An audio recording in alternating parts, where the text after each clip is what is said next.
Hi అండి, welcome back to our channel Sri Lucky's Happy World. ఈరోజు మన వీడియోలో కార్తీక మాసం రోజు నేను నక్షత్ర దీపం ఎలా వెలిగించాను, 365 ఒత్తులు ఏ విధంగా వెలిగించాము, అదేవిధంగా ఈ కార్తీక మాసం 3 వారాల్లో నేను ఏమేమి దానాలు చేశాను, పూజలు చేశాను అనేది ఒకే వీడియోలో షేర్ చేస్తున్నానండి. ఎందుకంటే నాకు హెల్త్ బాగోక నేను విడివిడిగా చేయలేకపోయాను అనమాట. కార్తీక మాసం ఉదయం అయితే నది స్నానానికి వెళ్ళొచ్చాను. తర్వాత అమరావతి వెళ్ళి స్వామివారి దర్శనం చేసుకొని అక్కడ 365 ఒత్తులు వెలిగించి వచ్చాను. తర్వాత ఈవినింగ్కి వచ్చేసామన్నమాట. ఈవినింగ్ వచ్చేసి తులసి కోట దగ్గర, అలానే గడప పూజ, ఉసిరి చెట్టు దగ్గర పూజ చేసుకోవడానికి నేను ఈ విధంగా ఏర్పాటు చేసుకున్నాను.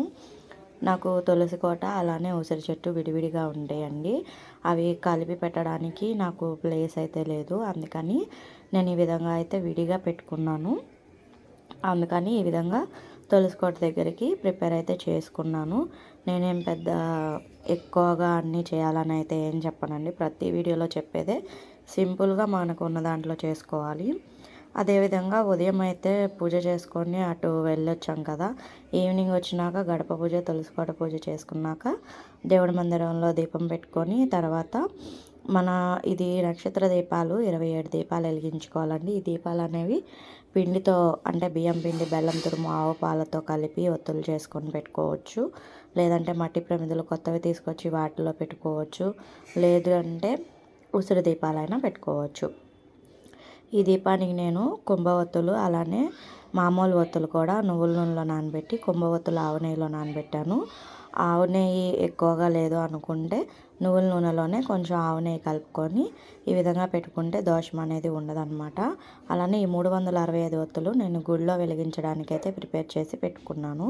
మధ్యలో ఇలా నార్మల్గా అయితే పెట్టాను అనమాట. ఇక్కడ వచ్చేసి ఈ 27 నక్షత్రాలకి సంబంధించిన ఈ దీపం పెట్టుకోవడం వల్ల మనకి గ్రహ దోషాలు కానీ, నక్షత్ర దోషాలు కానీ ఏమైనా ఉన్నా, జాతక దోషాలు ఉన్నా తొలగిపోతాయి. ఈ దీపం అనేది ఎక్కువగా గుడి ప్రాంగణంలో పెడితే చాలా మంచిది.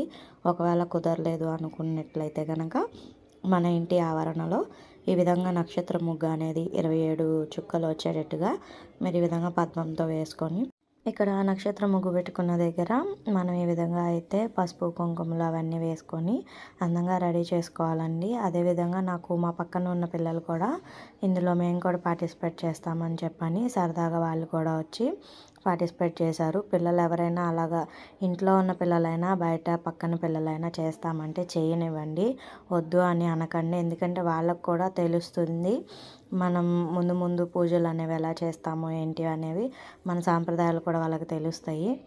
ఈ విధంగా అయితే నేను ముగ్గు వేసుకొని ఇక్కడ నేను పూజ అది చేసేసుకున్నానండి. తర్వాత వచ్చేసి ఇక్కడ నేను ఏదైనా బెల్లం ముక్క అయినా సరే నైవేద్యం కింద పెట్టుకోవచ్చు, పెట్టి పూజ అనేది చేసుకోవచ్చు. ఇక్కడ నేను ఈ విధంగా అయితే చేసుకున్నాను. తర్వాత పిల్లలు కూడా పూజ దగ్గర దండం పెట్టుకుంటామని పసుపు, కుంకుమ, అక్షింతలు వేసుకొని దండం పెట్టుకొని పిక్స్ అయితే దిగారు. వాళ్ళ మదర్ కూడా వచ్చి దిగారు. ఆ పిక్స్ అనేవి నేను లాస్ట్లో షేర్ చేస్తాను. అంతేకాకుండా దానాల విషయానికి వస్తే నాకు మొదట 2 వారాలు అసలు నాకు పూజ చేయడానికి అయితే అవ్వలేదండి, హెల్త్ ఇష్యూస్ వల్ల. అందుకనే నేను 3వ వారం అయితే చేసుకున్నప్పుడు అంటే 10 డేస్ పైనే నేను చేయలేకపోయాను. ఆ తర్వాత ఒకరోజు నేను పెరుగు అన్నం దద్దోజనంలా చేసి అది పంచాను. తర్వాత 3వ సోమవారం వచ్చేసి ఈ విధంగా ఒక 50 మెంబర్స్కి అయితే నేను ఫుడ్ ఇలాగా డొనేట్ చేశానండి. నాకున్న దాంట్లో చేశాను. ఇదేమీ గొప్పలు చెప్పుకోవడానికి అయితే కాదు. అలాగే మాకు మొక్కు కూడా ఉంది. ఇంకా ఆ విధంగా అయితే నేను ఇక్కడ సాంబార్ రైస్ చేసి కొంచెం దద్దోజనం కూడా పెట్టి, అదేవిధంగా కొంచెం ప్రసాదం చేశాను, అది పెట్టి ఒక వాటర్ ప్యాకెట్ అలానే ప్లేట్ ఇవన్నీ కలిపి ఒక ప్యాకెట్ లాగా తయారు చేసేసి పంచాము. ఇక్కడ మీకు ఈ కార్తీక మాసంలోని మనం స్నానం, దీపం, అలానే జపం, ఉపవాసం లేదనుకుంటే దానం, వీటిలో ఏది చేసినా కూడా అత్యంత ఫలితాన్ని అయితే ఇస్తుందండి. ఈ పుణ్యం అనేది మన పిల్లలకి, మన తర్వాత తరాలకు కూడా ఉపయోగపడుతుంది. కాబట్టి మీరు ఇంత చేయలేకపోయినా ఇంకా డబ్బులు ఉన్న వాళ్ళు ఇంకా ఎక్కువ చేసుకుంటారు. నా స్తోమత ఎంతవరకు ఉంది, నేను ఇక్కడైతే నా శక్తి కొలది పంచిపెట్టుకున్నాను.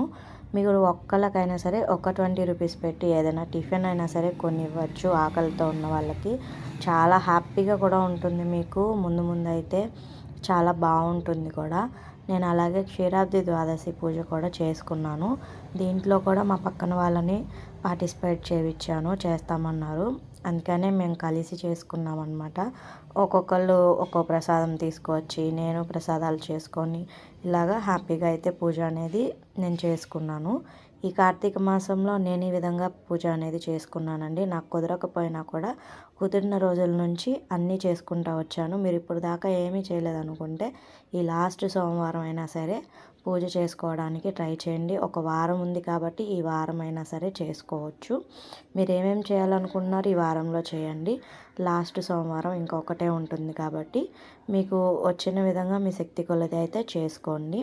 ఆ శివయ్యని ప్రార్థించుకుంటూ స్నానం కానీ, దీపం కానీ, జపం కానీ, దానం కానీ ఏదైనా సరే చేసుకోవచ్చు. ఈ విధంగా అయితే నేను చేసుకున్నాను. మీరు ఎలా చేశారనేది ఒక కామెంట్ రూపంలో తెలియచేయండి. మీకు ఈ వీడియో నచ్చిందని అనుకుంటున్నాను. ఈ వీడియో నచ్చినట్లయితే please do like, share and subscribe to my channel. Thank you.